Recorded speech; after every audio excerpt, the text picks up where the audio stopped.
کی اہمیت پیش کرتے ہوئے اپنی بات کو میں آگے بڑھانا چاہوں گا. ایک مثال کے لیے میں چند منٹ آپ کے دوں گا، پھر میں بات آگے بڑھاؤں گا. سامعین محترم، جب دین اکبری کو ہندوستان میں لانچ کیا گیا اور مجدد الفسانی الشیخ احمد فاروقی سرہندی رحمت اللہ تعالی علیہ نے مقابلے میں سر اٹھایا اور جہانگیر بادشاہ کے ہر ظلم و ستم کو سہا، قید خانے میں بھی بند رہے لیکن آواز حق بلند کرتے رہے. میں یہاں پر کلام نہیں کر سکوں گا کہ معاملات کیا تھے، ڈسکس نہیں کر سکوں گا.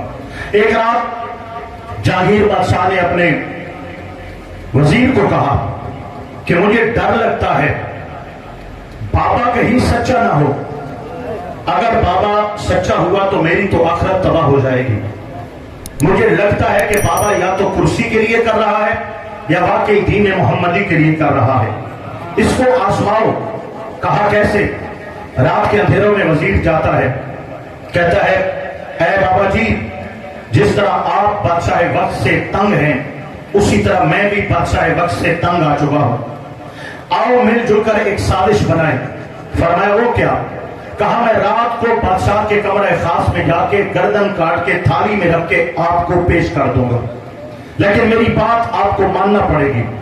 آپ نے فرمایا وہ کیا؟ کہا آپ کو بادشاہ کا تخت سنبھالنا ہوگا. جب آپ تخت نشین ہو جائیں گے تو یہاں دین اکبری کی بات نہیں ہوگی، پھر دین محمدی کی بات ہوگی. قبول ہے؟ فرمایا تخت سکندری پر وہ تھوکتے نہیں ہے، بستر لگا ہوا ہے جن کا تیری گلی میں.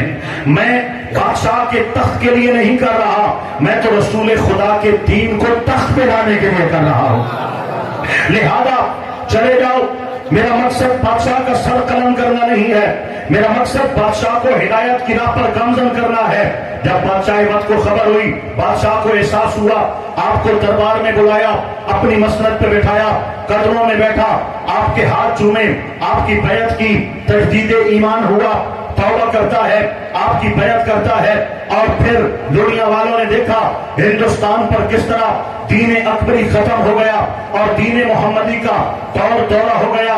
میں نے یہ چند کلمات مجدد الفسانی کے متعلق کیوں کہے ہیں؟ وہ بھی مجدد ہیں، امام اہل سنت اعلیٰ حضرت بھی مجدد ہیں. مجدد کا کام کیا ہوتا ہے؟ جب دین پر غبار پڑ جائے، دین میں بدعات پیدا ہو جائیں، دین کے اندر خرابیاں لوگ پیدا کرنے لگ جائیں، ہر صدی کے شروع میں حدیث نبوی کی روشنی میں ایک مجدد کا ظہور ہوگا جو یہ غبار ہٹا دے گا، بگاڑ ختم کر دے گا، بدعات ختم کر دے گا اور دین کو نکھار کر جیسے رسول خدا نے صحابہ کو عطا کیا تھا، پھر وہی کھڑا سچا سچا دین وہ دنیا والوں کو، مسلمانوں کو عطا کر دے گا. مجدد الفسانی اگر جہانگیر بادشاہ کے سامنے سینہ تان کے کھڑے نہ ہوتے، دین اکبری کا راج تھا. دین اکبری کیا ہے؟ مسلمان ہندو ایک ہو چکے تھے، مسجدوں میں مسجدوں کو مندر بنا دیا گیا تھا اور ہندوؤں کے گھروں میں قرآن رکھا جا رہا تھا. مسلمان شرابیں پی رہے تھے، ایک نئے دین کی بنیاد ڈالی گئی تھی. اگر حضور مجدد الفسانی جلوہ گر نہ ہوتے، قلم قلم ناکامہ نہ کرتا. اے آج پاکستان کی دھرتی پہ بیٹھے نبی کا کلمہ پڑھنے والوں، آج یہ کلمے کی روشنی ہمارے سینوں میں نہ ہوتی، ایمان کا نور ہمارے گھروں تک نہ پہنچتا، یہ مسجدوں کے محراب و منبر کا تقدس آج محفوظ نہ ہوتا، یہ بڑے بڑے دینی مدارس قائم نہ ہوتے، آج رسول خدا کے دین کی یہ پہاڑیں ہمیں نظر نہ آتی. ایک شخص نے قربانی دی ہے اور دین اکبری کو ختم کر کے دین محمدی کا اور دین محمدی کو پھر سے جلا بخشی ہے. وہ مجدد الفسانی ہے. ہندوستان کی دھرتی پہ ایک بار پھر دین اکبری کو روشناس کرایا جا رہا تھا، ماحول بنایا جا رہا تھا. اگر اس وقت امام اہل سنت مجدد ملت اپنے قلم کے ذریعے جہاد نہ کرتے، فتاوے جاری نہ کرتے، 1000 کتابیں کتب اسلامیہ لکھ کر اپنے موقف پر دلائل قائم نہ کرتے، حضور کی ختم نبوت پہ حملہ ہو چکا تھا، اللہ کی الوہیت پر اور خدا کی صداقت پر حملہ ہو چکا تھا، آقا پاک کی ناموس رسالت اور علم مصطفیٰ پر حملہ ہو چکا تھا، صحابہ اور اہل بیت کی عزتوں پر حملہ ہو چکا تھا.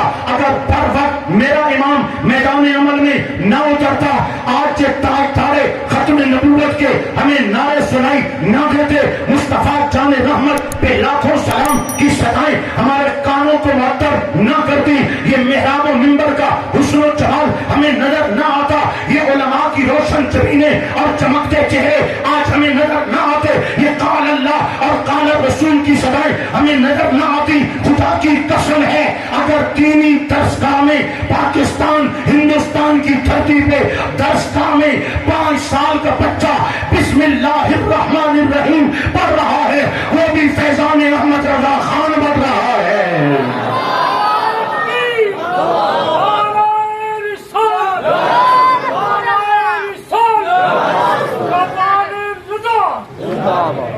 آئیے تھوڑا سوکھا کر لیں۔ جب اللہ پاک کسی بندے کو کسی خاص مقصد کے لیے پسند فرماتا ہے تو اس خاص بندے کو اپنی بارگاہ سے خاص صلاحیتیں عطا فرما دیتا ہے۔